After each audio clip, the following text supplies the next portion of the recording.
말씀 함께 손에 내어서 읽도록 하겠습니다. 오늘 베드로전서 4장 12절에서 19절의 말씀을 우리 함께 소리 내어서 읽도록 하겠습니다. 제가 갖고 있는 성경으로는 페이지 신약성경 381페이지입니다. 12절의 말씀입니다. 사랑하는 자들아, 너희를 연단하려고 오는 불시험을 이상한 일 당하는 것 같이 이상히 여기지 말고 오히려 너희가 그리스도의 고난에 참여하는 것으로 즐거워하라. 이는 그의 영광을 나타내실 때에 너희로 즐거워하고 기뻐하게 하려 함이라. 너희가 그리스도의 이름으로 치욕을 당하면 복 있는 자로다. 영광의 영 곧 하나님의 영이 너희 위에 계심이라. 너희 중에 누구든지 살인이나 도둑질이나 악행이나 남의 일을 간섭하는 자로 고난을 받지 말려니와, 만일 그리스도인으로 고난을 받으면 부끄러워하지 말고 도리어 그 이름으로 하나님께 영광을 돌리라. 하나님의 집에서 심판을 시작할 때가 되었나니, 만일 우리에게 먼저 하면 하나님의 복음을 순종하지 아니하는 자들의 그 마지막은 어떠하며, 또 의인이 겨우 구원을 받으면 경건하지 아니한 자와 죄인은 어디에 서리요. 그러므로 하나님의 뜻대로 고난을 받은 자들은 또한 선을 행하는 가운데에 그 영혼을 미쁘신 창조주께 의탁할지어다. 아멘. 하나님의 영광이 가득한 그리스도인이라는 제목으로서 여러분과 함께 베드로전서 4장 12절에서 19절의 말씀을 함께 보길 원합니다. 하나님의 영광이 가득한 그리스도인. 제목을 듣기만 하더라도 우리 마음이 따뜻해지는, 또 감격이 넘치는 그러한 마음이 드는 제목입니다. 그러나 여러분, 하나님의 영광이 가득한 그리스도인이 되기 위해서 우리가 오늘 말씀을 통해서 어떻게 하면 하나님의 영광이 가득한 그리스도인이 될 수 있을까에 대해서 여러분과 함께 말씀을 보고자 합니다. 여러분, 어떤 방법으로 될 수 있을까? 오늘 베드로전서는 흩어져 있는 나그네, 사실은 적지 않은 지역이고 적지 않은 많은 사람들에게 보낸 이 편지를 통하여서 성령께서는 이제 베드로전서의 말씀을 마무리하고자 고난받고 있는 흩어져 있는 나그네들에게 이제 세 가지의 말씀을 통하여서, 세 가지 단락을 통하여서 말씀해 주십니다. 그것은 바로 오늘 제목 가운데서도 여러분께 말씀을 드렸습니다만, 하나님의 영광이 가득한 그리스도인이 되기 위해서 어떻게 하면, 어떠한 방법으로 그리스도인이 될 수 있을까에 대해서 세 가지로 나누어서 여러분과 함께 말씀을 보길 원합니다. 이 세 가지를 먼저 간략하게 말씀을 드리면, 첫 번째로는 고난에 참여하는 것에 기뻐하라. 12절에서 13절의 말씀을 통하여서 고난에 참여하는 것에 기뻐하라는 그런 소제목으로 여러분과 함께 말씀을 보길 원합니다. 다시 한번 제목을 보여드리면, 하나님의 영광이 가득한 그리스도인이 되기 위해서 할 수 있는 것은 무엇입니까? 그냥 기뻐하는 것이 아니라, 하나님을 찬양하고 예배하는 것이 아니라, 이제 적극적으로 고난 가운데, 핍박 가운데 있는, 흩어져 있는 나그네들 가운데 이방인들처럼 살고 있는 그들에게 고난에 참여하는 것에 기뻐하라라고 12절에서 13절에서 말씀합니다. 이 말씀 함께 보겠고요. 두 번째로는 하나님의 영이 고난받은 자들에게 함께 하신다는 그 사실을 이제 깨닫게 해 주신다는 것입니다. 하나님의 영이 고난을 받은 자들, 그것을 경험한 자들, 그것을 지금 감내하는 자들에게 하나님의 영이 함께 하신다라고 지금 위로의 말씀과 그것을 깨닫게 해주시는 말씀이 이제 14절에서 16절에 기록되어져 있습니다. 사실 오늘 이 제목 여러분께 보여드렸던 하나님의 영광이 가득한 그리스도인이라는 제목은 14절을 근거하여서 제목을 만들어 보았는데요. 어떠한 방법으로 될 수 있는가? 바로 고난을 받은 자들에게 함께 한다는 것이고, 첫 번째 보여드렸던 것은 뭐냐면 고난에 참여하는 것에 알고 그것을 기뻐하는 자들에게 함께 한다는 것입니다. 그리고 세 번째입니다. 영혼을 창조주께 의탁하라라고 17절에서 19절의 말씀 가운데 말씀하고 있습니다. 이제 이렇게 한번 첫 번째, 두 번째, 세 번째를 이렇게 말씀을 이렇게 소제목으로 단락을 나누어서 여러분과 함께 말씀을 미리 이렇게 보았는데요. 여러분,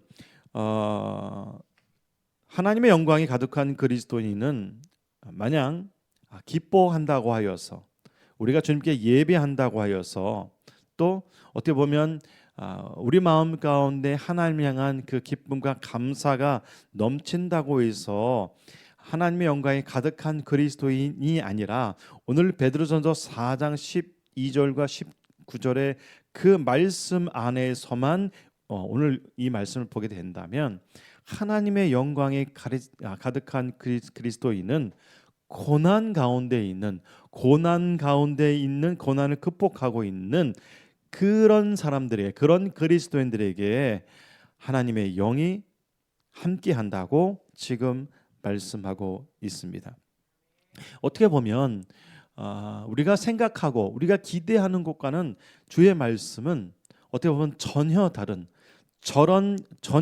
결론을 주시는, 전혀 다른 깨달음을 주고 계시는 말씀이기도 합니다. 여러분, 하나님의 영광은 구약 시대 때 오직 성막이나 성전에서 임재하셨던 하나님의 영광입니다. 지난번에도 말씀을 드렸지만 영광은 쉐키나라고 말씀을 드렸습니다. 저는 가끔씩 우리가 찬양하고 있는 이 찬양의 가사, 나의 믿음 주께 있네, 이런 영광의 찬양을 노래할 때 이 영광이란 이 형이상학적인, 우리가 참된 영광을 경험해 보지 못한 상태에서 하나님을 찬양하는 저의 입술이 그렇게 생각이 들기도 합니다. 내가 정말 하나님의 영광을 맛본 자인가? 내가 정말 하나님의 영광을 본 자인가? 라는 그런 의구심을 갖고 하나님을 찬양합니다만, 여러분, 하나님의 영광이 구약 시대에는 오직 성막과 성전에만 임하였던 그 성령께서 이제 누구에게 함께 하신다고 지금 말씀하십니까? 그리스도인에게. 어떤 그리스도인이라고 말씀합니까? 예수 그리스도의 고난에 참여하는 그들에게, 그런 사람들에게, 그런 그리스도인들에게 함께 하신다고 오늘 약속의 말씀처럼 지금 말씀하고 있습니다. 여러분의 한 가지 이 말씀 가운데에 이런 소망이 생기셨으면 좋겠어요. 내 인생 가운데, 어떻게 보면 세상 말로 말하면 나에게 한 번뿐이 주어진 인생 가운데에, 정말 내 삶의 목표와 방향성 가운데에 정말 주님께서 나와 함께 해주시고 내 삶을, 전체의 삶을 통하여서 하나님께 영광을 돌릴 수 있는 삶을 살게 되었다. 그것을 아는 시간이 되기를 원합니다. 하나님의 영광은, 쉐키나의 영광은 조금 전에도 말씀을 드렸습니다만 오직 성막과 성소에서만 임재하였습니다.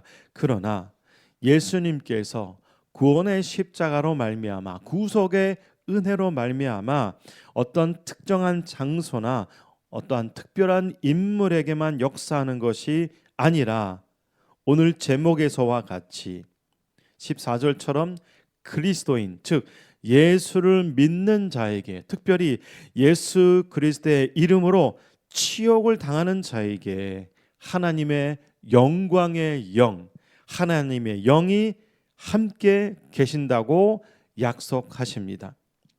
오늘 말씀을 본문을 중심으로 다시 한번 보면 하나님 앞에서 기뻐하기만 하고 찬양하는 자에게 하나님의 영광이 가득한 것만이 아닌 그 예수 그리스도의 고난과 깊은 관계 속에서 사랑하는 자에게 함께 하신다고 지금 말씀합니다. 이제 첫 번째 말씀을 보도록 하겠습니다. 고난에 참여하는 것에 기뻐하라. 12절과 13절의 말씀인데요. 12절의 말씀, 사랑하는 자들아 너희를 연단하려고 오는 불시험을 이상한 일 당하는 것 같이 이상히 여기지 말라고 말씀합니다. 흩어진 나그네에게 베드로 사도는 성령이 충만하여서 너희에게 오는 이 너희를 연단하려고 오는 이 불시험을 이상하게 여기지 말라, 감당하라. 그 불시험을 받게 될 것이라고 말씀하고 있습니다. 그런데 이 고난에 대해서, 이 불시험의 고난에 대해서 무엇이라고 말씀합니까? 연단한다고 말하고 있습니다. 여러분, 뜨거운 풀무불에 들어간 쇠가 녹아져야, 금이 녹아져야 불순물이 제거되고 그 순전한 순금이 되어서 나오는 것처럼, 사실 우리가 신앙생활하면서 우리를 강하게 만드는 것은 무엇입니까? 우리를 정금과 같이 순수한 믿음 가운데 더욱더 살아갈 수 있게 만드는 것은 무엇입니까? 오늘 12절의 말씀을 근거로 본다면 불같은 시험, 그것이 우리를 강하게 만든다고 이렇게 말씀하고 있습니다. 그래서 이제 13절에서는 이렇게 말씀합니다. 오히려 너희가 그리스도의 고난에 참여하는 것으로 즐거워하라고 말씀합니다. 이 12절의 말씀에 이어서 이제 새로운 말씀을 주시는데, 이 그리스도의 고난에 참여하는 것으로 즐거워하는데 이 까닭은 그의 영광을 나타내실 때에는 예수님께서 재림하실 때를 말합니다.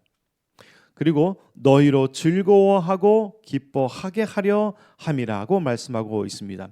풀어서 말씀을 드리면 예수 그리스도의 고난에 참여하고 있는 너희들이 즐거워할 수 있는 까닭, 기뻐할 수 있는 까닭은 예수 그리스도의 재림을, 강림을 소망하기 때문에 이제 오히려 너희들이 즐거워하라, 그리고 그 고난에 참여하는 것에 기뻐하라라고 지금 말씀하고 있습니다.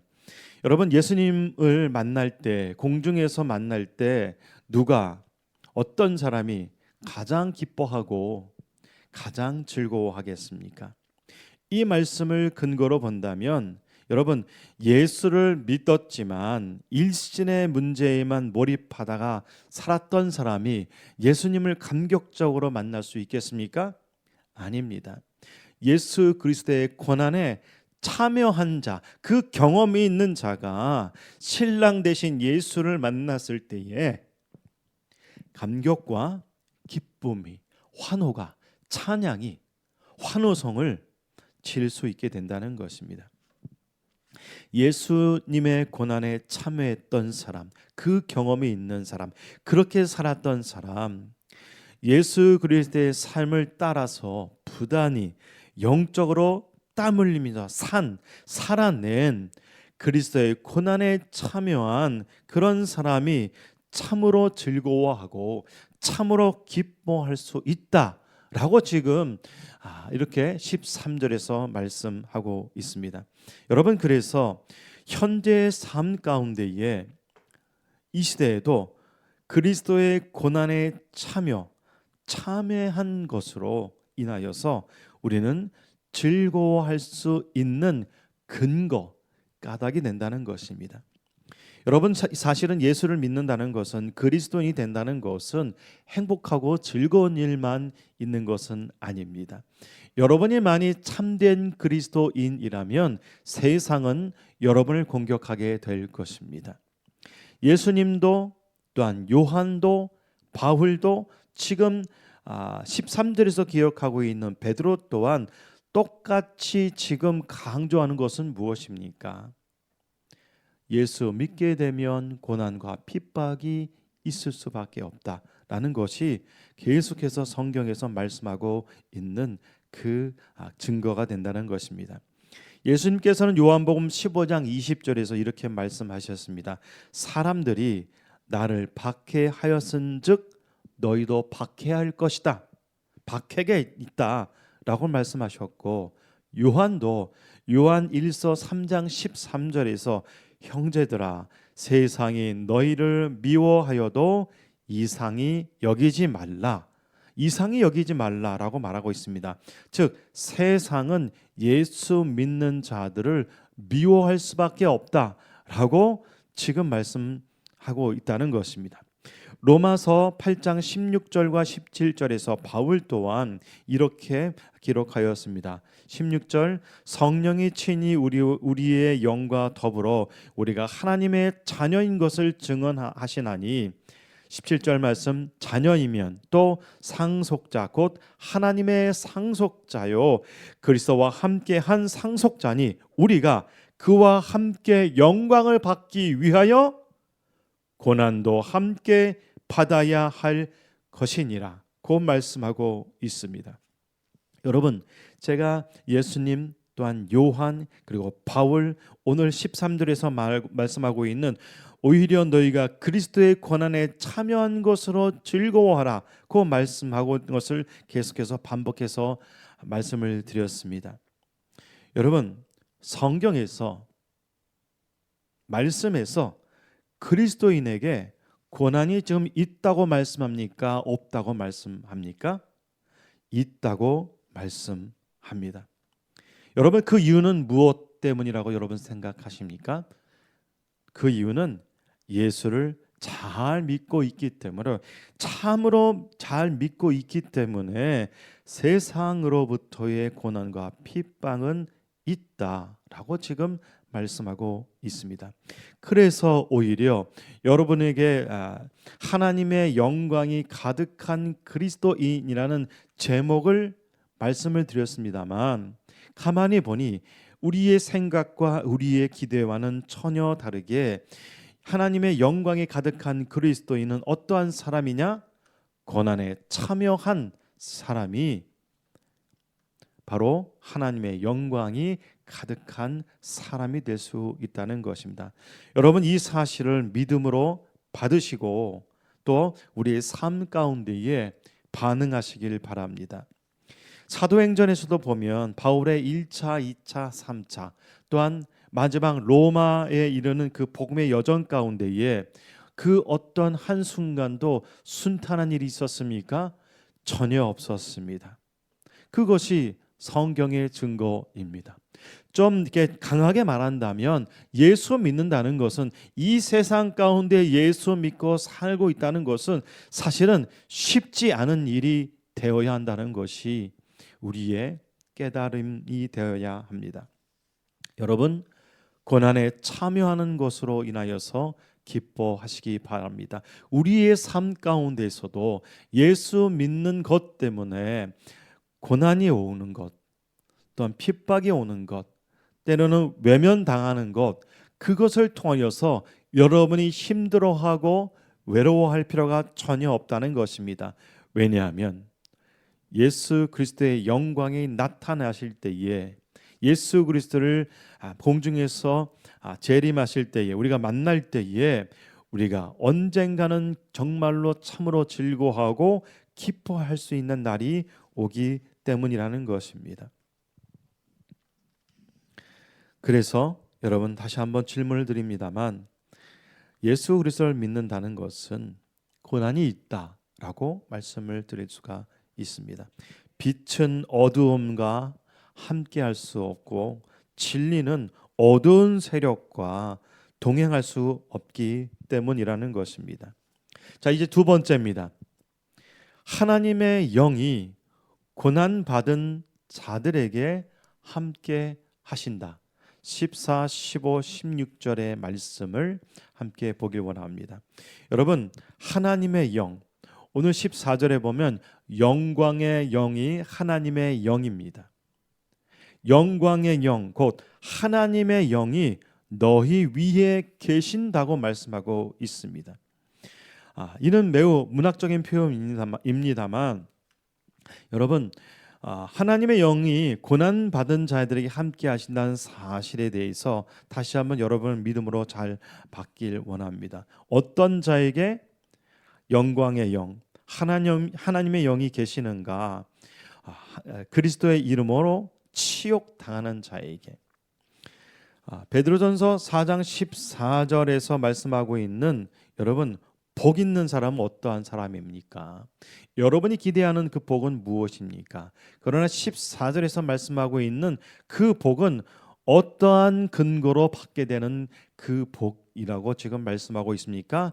치욕을 당하면 예수 그리스도의 이름으로 예수 믿는 것 때문에 예수 그리스도의 이름으로 그렇게 살아가고자 하는 자에게 나타나는 그 치욕이, 그 능력이, 그 따돌림이 뭐라고요?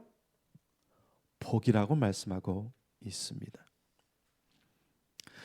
사실은 오늘 이 말씀은 흩어진 나그네들, 어떻게 보면 시기적으로는 2000년 전에 초기 기독교 시대에 흩어진 나그네들에게 보냈던 이 편지의 내용입니다만, 예수 그리스도를 믿는다고 해서 그때 흩어진 나그네들은 사람들에게 능욕과 멸시를 당했던 그런 것 때문에 이 편지를 보냈습니다만, 이 똑같은 현상이 그 강도는 다를지라도 여전히 이 치욕적인 사건은 유효합니다. 제가 자료를 다 말씀은 정리해서 드리진 않았습니다만, 지금 어떻게 보면 여러분, 우리가 지금 예수 믿고 예배할 수 있고 자유롭게 찬양할 수 있고 자유롭게 길거리에서 전도지를 나눠줄 수 있는 것, 이것이 과연 예전부터 그랬을까요? 전혀 그렇지 않았습니다. 우리 대한민국 땅이라는 시기를 보더라도 우리가 이 땅에 복음이 들어왔을 때에 얼마나 수많은 사람들이 복음 때문에 목숨을 잃고 집을 잃고 가정이, 사람들이 그렇게 뿔뿔이 흩어졌습니까? 어떻게 보면 우리가 이렇게 평안하게 예수 믿고 찬양하고 예배할 수 있는 까닭은 우리 믿음의 선조들이 치욕을 당했기 때문이고, 우리 믿음의 사람들이 예수 믿는 것 때문에 칼의 위협과 또한 배고픔의 위협과 또한 따돌림의 위협과 소위 말하는 오늘 말씀대로 말하면 치욕을 당했기 때문에 우리가 이렇게 신앙생활 할 수 있게 되었다는 것입니다. 그렇기 때문에 우리는 오늘 이 말씀을 통하여서 우리가 누리고 있는 이 신앙생활은 그 어떤 사람의 피 흘림 때문이고 그 어떤 사람의 치욕당한 사건 때문이라는 것입니다. 여러분, 이 치욕의 치자는 부끄러움을 당하는 거고, 이 욕자는 모욕이나 수치를 말합니다. 마치 우리나라 이 대한민국 땅을 외세에 나라를 빼앗긴 것에 대해서 우리는 이것에 대해서 치욕적인 사건이라 말한 것처럼, 너희가 예수 그리스도의 이름으로 치욕을 당하면 복 있는 자다라고 말씀하고 있습니다. 여러분, 복 있는 사람은 예수를 믿는 것 때문에 치욕스러운 일을 당하거나 때로는 굴욕적인 일을 당한 사람이 복 있다라고 말씀합니다. 여러분은 혹시 예수님을 믿기 때문에 사회에서 주변 사람들을 통하여서, 가장 가까운 사람들을 통하여서 고난이나 핍박을 당하신 적이 있습니까? 혹은 앞으로 그러한 일이 여러분 삶 가운데에, 여러분의 믿음 생활 가운데 있다면 그것이 복임을, 그것이 영광의 영, 하나님의 영이 당신과 함께하고 계신다는 그 성경의 약속을 기억하시길 바라고, 그 말씀을, 이 말씀을 통하여서 여러분 위로받기를 원합니다.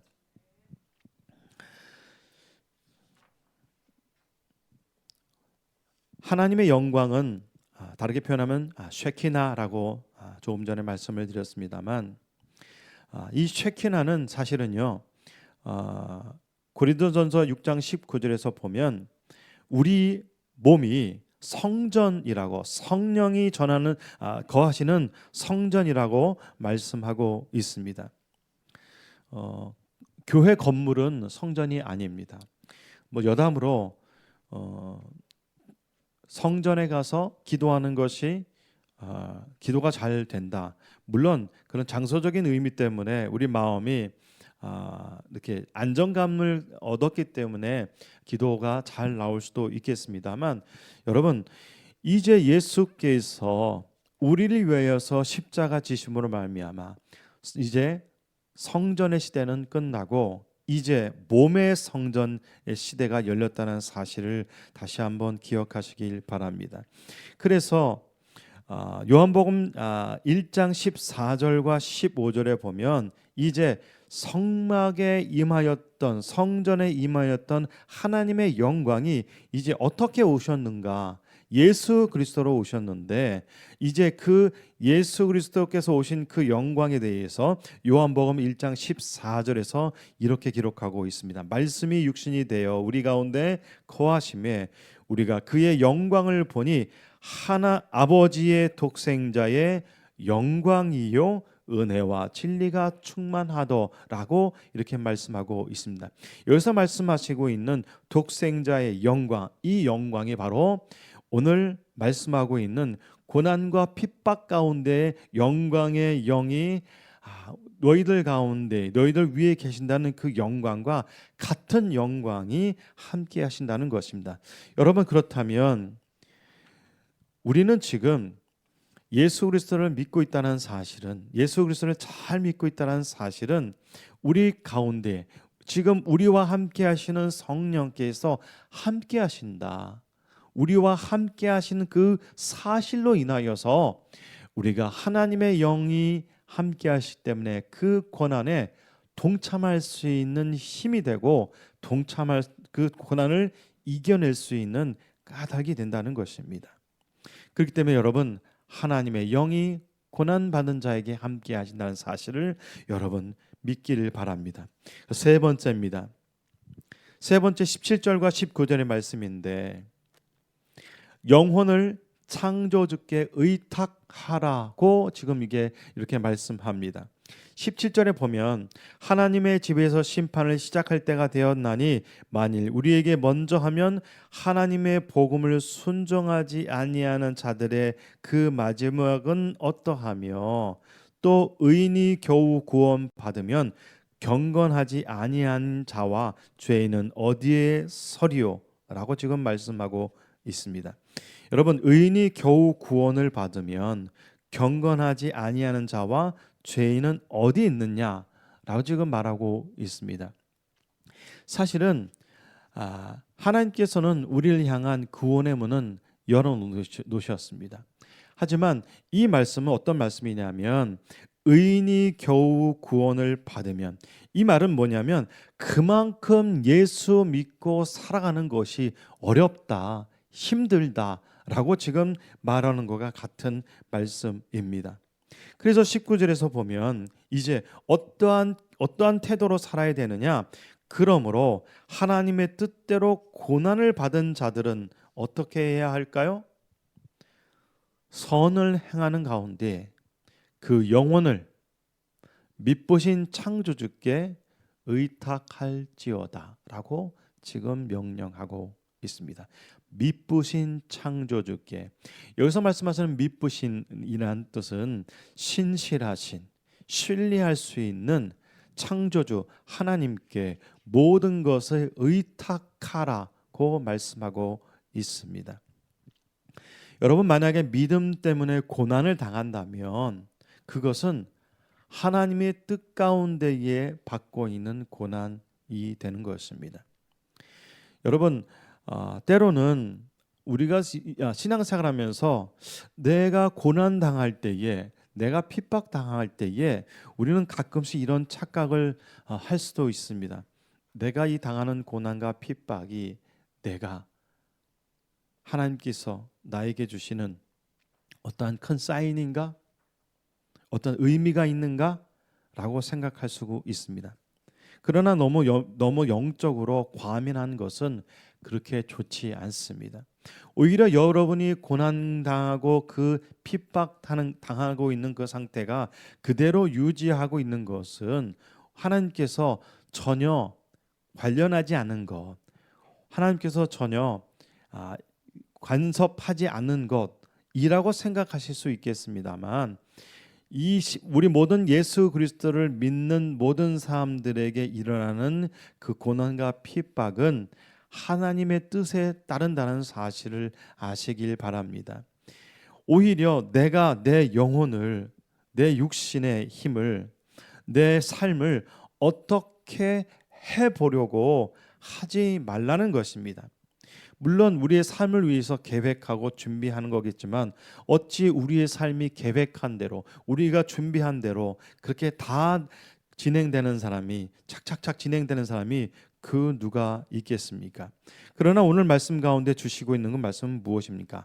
고난 받은 자들은, 즉 예수 그리스도를 믿음으로 믿고 그대로 따라가고자 하는 자들은 이제 마지막으로 해야 될 일이 있는 것이 있는데, 그것이 뭐냐?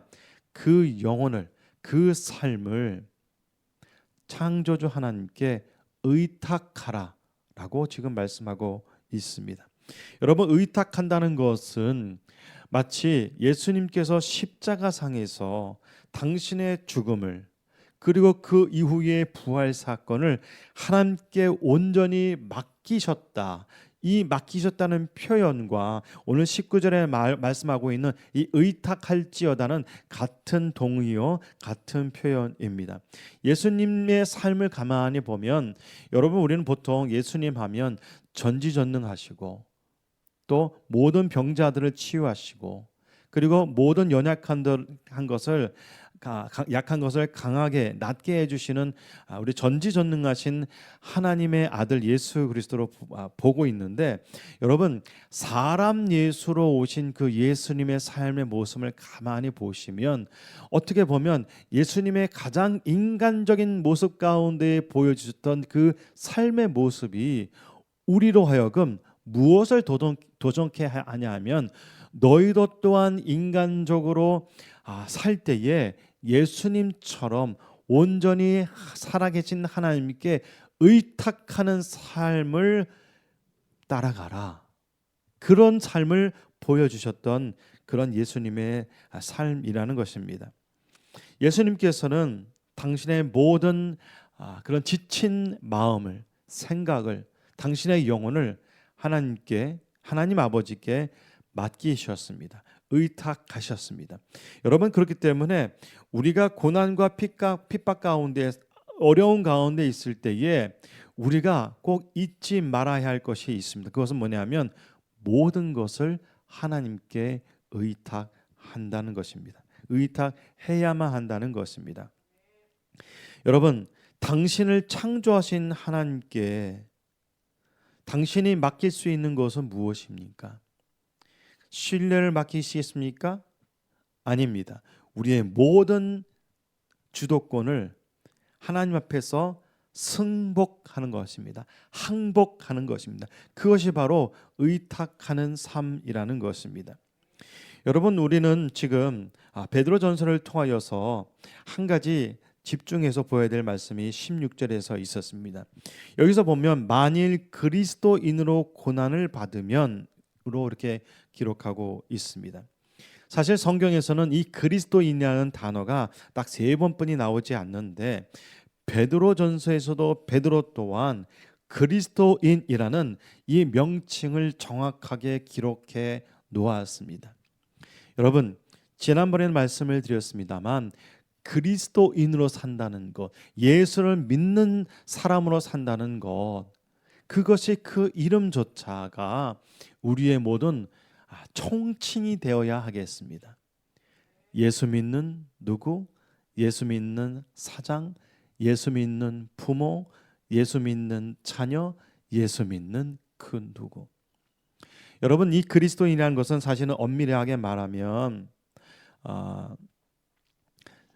예수 그리스도를 믿기에 예수 그리스도에 심취되어 있는, 예수 그리스도에 완전히 몰입하여서 마치 미치광이처럼 살아가고 있는 사람들을 로마 사람들이 비꼬듯이 했던 말이 바로 그리스도인 크리스티아노스가 아니겠습니까? 여러분, 제가 좋아하는 말 중에 이런 말이 있습니다. 미쳐야 미친다는 말이 있습니다.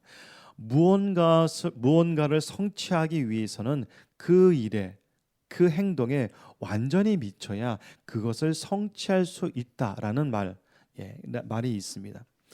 그거 마찬가지로 우리가 이 고난과 핍박 가운데에 정말 누구에 미쳐야 하겠습니까?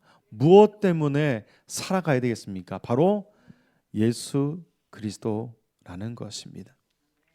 우리는 오늘 말씀을 통하여서 매우 우리에게 도전적인 말씀을 우리는 배웠습니다. 우리는 어떻게 이 시대에 흩어진 나그네처럼 살아가는 이 시대에 우리 또한 어떻게 살아갈 때에 참된 하나님의 영이 가득한 사람이 될 수 있는가, 하나님의 영이 가득한 그리스도인이 될 수 있는가 것에 대해서 우리는 말씀을 통하여서 배웠습니다. 여러분, 이 말씀을 통하여서 언젠가 어느 때에게 여러분에게 다가오는, 여러분이 감당할 수 없는 고난과 핍박이 온다면 이 말씀을 기억하십시오. 영광의 영, 하나님의 영이 그들 위에, 우리 위에 거하신다는 사실, 그 말씀을 의지하여 그 말씀을 믿기 때문에 살아가는, 그 고난을 극복하는 저와 여러분이 되기를 축복하며 권면합니다. 기도하시겠습니다. 살아계신 아버지 하나님, 하나님의 영광이 가득한 그리스도인이 되길 원합니다. 우리의 생각과 우리의 기대로 바라는 그런 하나님의 영광이 가득한 그리스도인이 되는 것이 아니라 오늘 말씀 가운데 말씀하시는 것처럼 예수 그리스도의 고난에 참여하는 것 때문에 기뻐할 수 있는, 예수 그리스도의 고난에 참여한다는 그런 사람에게 영광의 영, 성령이 함께 하신다는 것, 그 사실을 우리가 깨닫길 원합니다. 아버지 하나님, 우리의 모든 삶을 창조주 하나님께 의탁하는 삶 살길 원합니다. 내 힘과 내 의지와 내 계획만 갖고 살아가는 것이 아닌 온전히 창조주 하나님께 우리의 영과 우리의 몸도 죽이실 수 있고 또한 부활시키실 수 있는, 창조하실 수 있는 하나님 아버지께 우리 모든 삶을 의탁하는 삶 살 수 있도록 주여 힘과 능력을 허락하여 주시옵소서. 우리의 구원자가 되신, 우리에게 고난 가운데 영광이 있다고 그 삶을 보여주신 우리 주 예수 그리스도의 이름으로 감사하며 기도드립니다. 아멘.